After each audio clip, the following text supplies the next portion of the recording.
এই বিড়ি তাও আজ 17 বছর হলে বিড়ি খাই, বুদ্ধি হওয়ার পর থেকে বিড়ি খাই।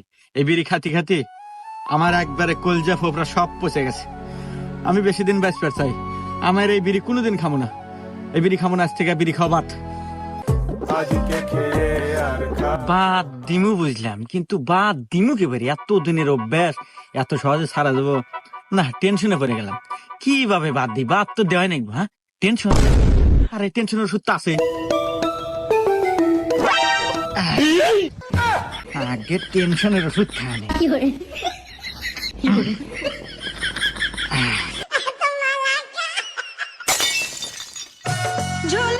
বিড়ি খাওয়ার বাদ দেওয়াই নাকি জীবন